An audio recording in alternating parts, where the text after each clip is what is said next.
할렐루야. 7월 7일 수요일 기도 영상 시작하겠습니다. 오늘 말씀은 야고보서 3장 13절에서 18절입니다. 오늘 말씀을 시작하기 전에 함께 한번 생각해 보겠습니다. 여러분, 우리 교회가 앞으로 어떻게 될 것 같습니까? 우리 피소스 교회는 전망이 아주 좋습니까? 아니면 전망이 아주 어둡습니까? 우리 가정교회 전체는 어떨까요? 가정교회 전체는 앞으로 가정교회는 앞으로 하나님의 은혜 가운데 부흥하면서 큰 역사를 이루겠습니까? 아니면 한 번에 또 부흥으로 이렇게 굉장한 그런 모습을 보이다가 그냥 사그러지고 말겠습니까? 장로교회는 어떻습니까? 세계의 그런 장로교회는 하나님의 은혜 가운데서 잘 부흥하고 멋진 모습을 보이겠습니까? 아니면 어느 날 그냥 갑자기 사그러지고 말겠습니까? 세계의 교회는 어떨까요? 기독교라고 불리우는 그런 세계의 교회의 그런 전망은 어떠합니까? 앞으로 계속 영혼 구원하면서 이 전체의 그런 세계를 복음화시키는 그런 멋진 그런 삶으로 나가겠습니까? 아니면 그냥 이슬람이나 다른 그런 종교의 기세에 눌려가지고 계속 사그러들고 말겠습니까? 야고보는 첫 번째 초대교회를 보면서 어떤 마음을 가졌을까요? 굉장한 그런 영적 경험을 하지 않았습니까? 하나님의 그런 성령을 경험하고 또 재산을 공유하면서 아름다운 공동체의 그런 모습도 세워보고, 반면에 또 큰 그런 핍박도 경험했습니다. 당시의 그런 상황은 로마의 그런 식민지에 있었고, 로마의 식민지도 어려웠지만 또 유대인의 그런 등살이 보통 어려운 것이 아니었습니다. 그래서 초대교회는 계속 유대인의 그런 등살 때문에, 그 핍박과 어려움 때문에 사람들이 계속 또 흩어지는 그런 상황도 많이 맞이했지요. 사도들도 지금 다 각지로, 세계 각지로 흩어져 있는 그런 상황이고, 예루살렘 교회는 지금 현재 예수님의 동생 야고보만 지금 있는 그런 상황입니다. 그 속에서 예루살렘 교회를 계속 담임해 가고 있을 때, 예루살렘 교회의 교인들과 목회하고 있을 때 이 야고보의 그런 그 마음은 어떠했을까요? 앞으로 교회는 크게 부흥한다, 이런 큰 그런 소망을 가졌겠습니까? 아니면은 교회는 결국은 없어지고 말 것이다, 이 로마 황제의 그런 강력한 그런 권력 앞에서 그냥 결국 무릎을 꿇고 말 것이다, 없어질 것이다, 이렇게 생각하고 말았겠습니까? 예루살렘 교회를 보면서 이 유대인의 그런 등살 때문에, 유대인의 그런 핍박 가운데 이 교회는 더 부흥하지는 못할 것이다, 그냥 예루살렘 교회는 사그러질 것이다, 그렇게 생각을 했겠습니까? 아니면 계속적으로 세계의 그런 복음화를 이루면서 하나님의 소원을 다 이루고, 그리고 정말로 아름다운 그런 교회의 모습으로서 행복한 그런 믿음 생활을 할 수 있을 것이다, 이렇게 생각을 했겠습니까? 상황을 볼 때, 또 교회의 그런 모습을 볼 때 야고보의 그런 그 마음 가운데는 두 가지 마음이 동시에 있었을 것입니다.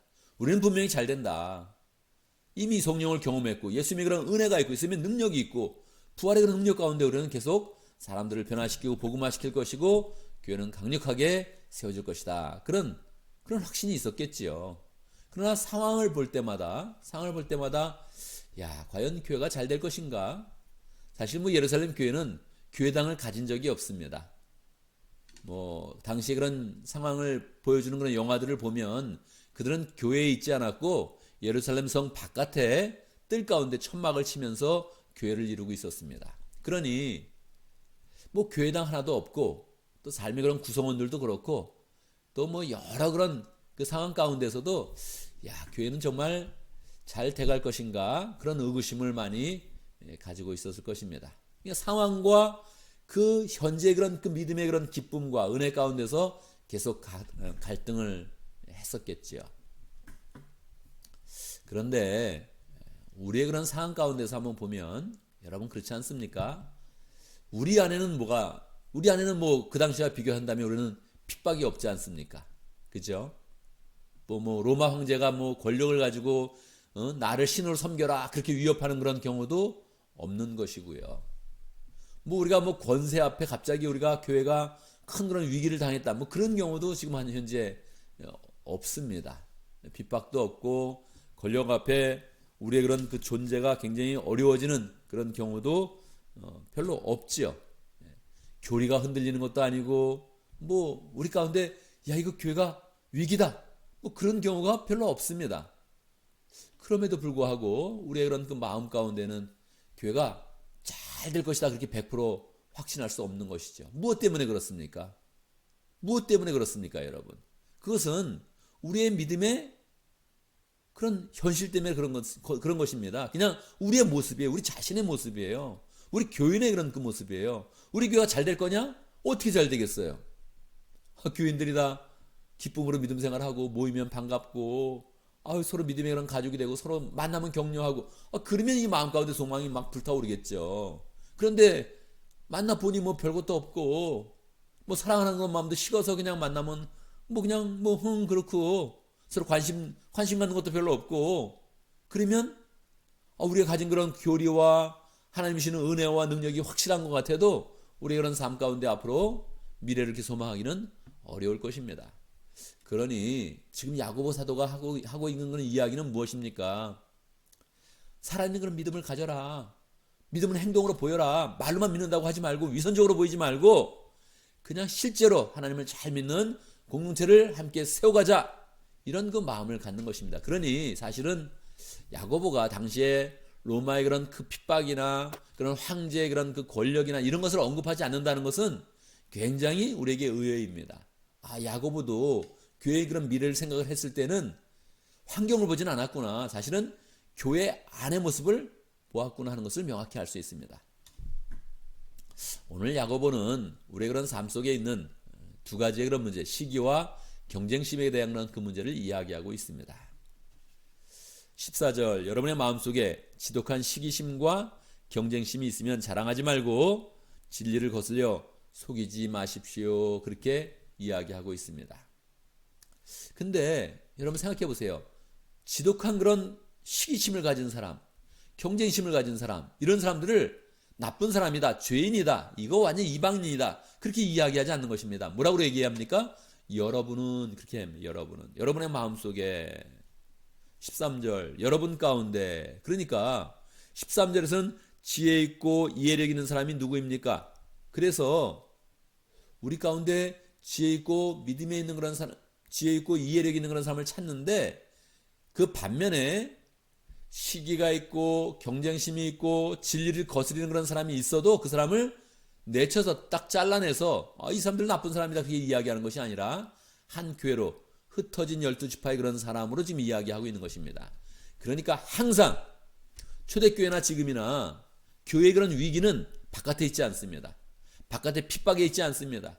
세상에 그런 권력에 있지 않습니다. 이 세상에 이런 무서움에 있지 않고 항상 우리 안에 있는 것입니다. 우리가 믿음을 믿음되게 하지 못하는 것, 믿음을 살아있는 그런 믿음으로 살지 못하게 하는 것, 여기에 우리의 그런 위기가 있는 것입니다. 그래서 3장 초반절에 보면 3장의 전반부에 보면 말에 대한 그런 문제, 말을 똑바로 못한다는 거예요. 우리가 믿음 생활하면서 말을 잘하면 그게 복음이 있고 은혜가 있고 위로가 있고 격려가 있는데 말을 못해가지고 상처를 주고 어렵게 만든다는 거죠. 말을 조심해라. 두 번째, 우리의 삶 가운데 시기심과 경쟁심을 버려라, 그렇게 이야기하는 거예요. 아름다운 공동체여도, 성령이 있는 그런 공동체여도, 소망이 있는 공동체여도 시기와 경쟁심을 갖고 있으면 그냥 무너지고 만다는 거예요. 그래서 우리의 그런 삶 가운데 이 시기와 경쟁심을 버리고 사람을 잘 세우면서, 기쁨으로 잘 세우면서 하나님의 교회를 세워서 하나님의 그런 소원을 잘 이루어드리고, 우리는 우리대로 믿음의 공세를 잘 이루어서 기쁨과 은혜의 생활을 해야겠구나 다짐해야 되는 것입니다. 오늘 말씀 13절에서 18절 사이에는 명확하게 두 가지가 나눠져 있습니다. 자, 시기가 없는 그런 삶은 어떤 것입니까? 시기가 없는 그런 삶은 순결이 있어야 됩니다. 17절, 그러나 위에서부터 오는 지혜는 우선 순결하고, 우리가 순결한 그런 삶을 살아야 된다는 거예요. 다음으로는 평화스럽고, 그 다음에 친절하고 온유하고 자비와 선한 열매가 있어야 된다는 것입니다. 그런데 시기와 경쟁심이 있는 그런 삶은 어떤 것이에요? 딴 사람을 시기하고 경쟁심을 갖고 또 그것 때문에 또 자기를 자랑하고, 그리고 편견과 위선이 있다는 것입니다. 그래서 우리 그런 삶을 잘 돌아봐야 됩니다. 나는 어떠한 그런 삶의 기초에 있는가? 나는 어떠한 그런 삶을 살아가며 어떠한 공동체를 만들고 있는가? 순결하고 사람 사이에 그런 평화롭고 화평하며 친절한가? 그래서 온순하게 자비한 그런 그 마음으로 선한 열매를 맺고 있는가? 아니면 나는 나를 자랑하기 원하고 다른 사람이 잘 되면 시기하고 그 사람과 또 경쟁해서 내가 더 잘난 것을 나타내려고 하고 편견과 위선으로서 살아가고 있는가? 이 두 개를 잘 보아야 되는 것입니다. 우리가 잘못된 삶에 들어가 있으면, 시기와 경쟁의 그런 삶으로 들어가 있으면 우리의 그런 삶은 망할 것입니다. 교회는 사라질 것입니다. 피소스 교회든 가정교회든 장로교회든 세계교회든 다 사라지고 이 세상 가운데 멸시와 천대를 받으면서 그냥 사그러들고 말 것입니다. 그러나 우리가 순결한 마음을 갖고 원래 하나님이 주셨던 그런 믿음을 굳게 붙잡고 있으면 우리의 삶은 평강하며 서로 친절해서 기쁨을 얻으며 온순해서 서로를 귀중히 여길 수 있으며 서로 자비를 베풀어서 서로 위를 얻고 힘을 얻고 우리의 그런 삶 가운데 선한 열매를 맺게 될 것입니다. 우리의 마음 가운데 이 야고보의 마음, 이 교회를 바라보는 야고보의 마음을 가져보면서 우리도 피스토스를 생각하면서 전체 또 세계 교회를 생각하면서 우리 기독교를 생각하면서 우리의 그런 삶을 잘 고쳐내서 우리의 그런 삶은 기쁨이 있고 행복이 있고 또 열매가 있는 그런 복된 그런 삶을 살고 하나님께도 온전히 영광 돌리는 귀한 삶이 되기를 간절히 바랍니다. 오늘도 말씀 가운데 기도 제목을 붙잡습니다. 우리가 시기와 경쟁심을 버리고 쉽게 이야기하지만 우리의 그런 마음의 본질이라는 거예요. 이게 우리의 그런 삶의 본질로 그냥 막 나온다는 거예요. 시기와 경쟁심이. 이걸 잘 버리고 순결하고 평화롭고 온순하고 선한 열매가 있는 풍성한 삶을 잘 살 수 있도록 함께 기도하고 오늘도 목장을 위해서 기도합니다. 키와나 목장을 위해서 기도하겠습니다. 김신철 목자님, 문혜미 목련 위해서 기도하고 목원들과 조영훈 선교사님 위해서 함께 기도하겠습니다. 오늘 또 주일 예배와 설교를 위해서 기도하겠습니다. 우리가 우리 생각으로 그냥 살아가다가 다시 예배로 모이면 자꾸 하나님의 은혜로 덧입혀지고 말씀을 들으며 말씀 가운데 깨닫고 말씀 속에서 결단하고 우리의 그런 삶이 믿음으로 굳게 세워지는 그런 삶이 될 수 있도록 오늘 저는 설교를 준비할 것인데 하나님께서 또 설교 준비하는 그런 동안에 은혜를 주시도록 하나님의 그런 영감을 풍성히 부어주시도록 함께 기도해 주시기 바랍니다.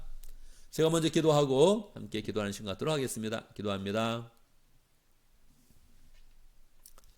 하나님 아버지 우리에게 믿음을 주셔서 우리 인생을 바꿔주시고 우리의 그런 삶 가운데 하나님의 그런 소망을 품고 살아갈 수 있도록 역사하신 것 감사합니다. 하나님께서는 우리를 교회로 불러주셨고 그리스도의 몸으로 불러주셨고 우리를 거룩하게 만들어주셨습니다. 하나님 기쁨으로 여기며 이 거룩한 그런 삶을 잘 살아낼 수 있도록 인도하여 주옵소서.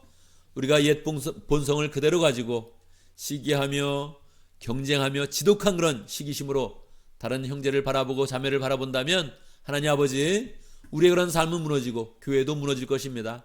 불쌍히 여주시고 우리가 거듭난 그런 심령으로 예수님의 마음을 품고 온유하며 순결하며 다른 사람을 잘 사랑으로 대하며 자비롭게 대하며 친절하게 대하여서 우리의 그런 삶 가운데 기쁨이 있으며 사람을 만나는 것이 즐거움이 있으며 은혜가 있으며 하나님의 능력이 나타나는 복된 공동체를 잘 세워갈 수 있도록 인도하여 주옵소서. 하나님 아버지 우리에게 목장을 허락하여 주신 것 감사합니다. 목장을 잘 세워가면서 하나님의 능력을 경험하게 하시고 사랑도 나타나게 하시고 구체적인 영혼의 열매를 잘 거둘 수 있도록 인도하여 주옵소서. 티아나 목장의 김신철 목자님, 문혜미 목녀님 영적으로 육적으로 자녀를 갖기를 원합니다. 하나님 아버지 또 이제 아기를 낳는 둘째 아이를 낳는 그런 시기인데 주님께서 잘 순산할 수 있도록 인도하시고 가정을 세워가며 목장을 세워가며 하나님께 온전히 영광 돌리는 그런 복된 삶을 잘 살아갈 수 있도록 역사하여 주옵소서. 하나님 조영훈 선교사님 또 멕시코에서 열정으로 사역하고 있는데 그 모든 삶을 지켜주시고 풍성하게 하시고 평강하게 하시고 늘 온유한 그런 마음으로 복된 공동체를 잘 세워갈 수 있도록 인도하여 주옵소서. 하나님 아버지 우리가 모여서 함께 예배를 시작했습니다. 모일 때마다 은혜롭게 하시고 예배하며 우리의 마음과 생각이 늘 새롭게 될 수 있도록 역사해 주시고 하나님이 부으시는 은혜 가운데서 하나님의 그런 생각을 품으며 하나님의 사람 될 수 있도록 역사해 주옵소서. 무엇보다도 예배를 때마다 말씀을 풍성히 받게 해주시고 말씀 안에서 영적인 그런 은혜를 받으며 주의 은혜 가운데 자라갈 수 있도록 역사하여 주옵소서. 오늘 말씀을 준비하는데 하나님께서 또 부족한 저에게 은혜를 베풀어 주시고 하나님 주의 영감을 부어주시며 우리 공체를 늘 말씀의 은혜 가운데 풍성히 채워 주시옵소서. 오늘 하루의 모든 삶을 또 주님께 의탁합니다. 주님께서 모든 일 가운데 함께 하시고 하나님의 지혜와 능력과 은혜가 풍성히 우리의 그런 삶을 통해서 나타날 수 있도록 역사하여 주옵소서. 예수님의 이름으로 기도드리옵나이다. 아멘.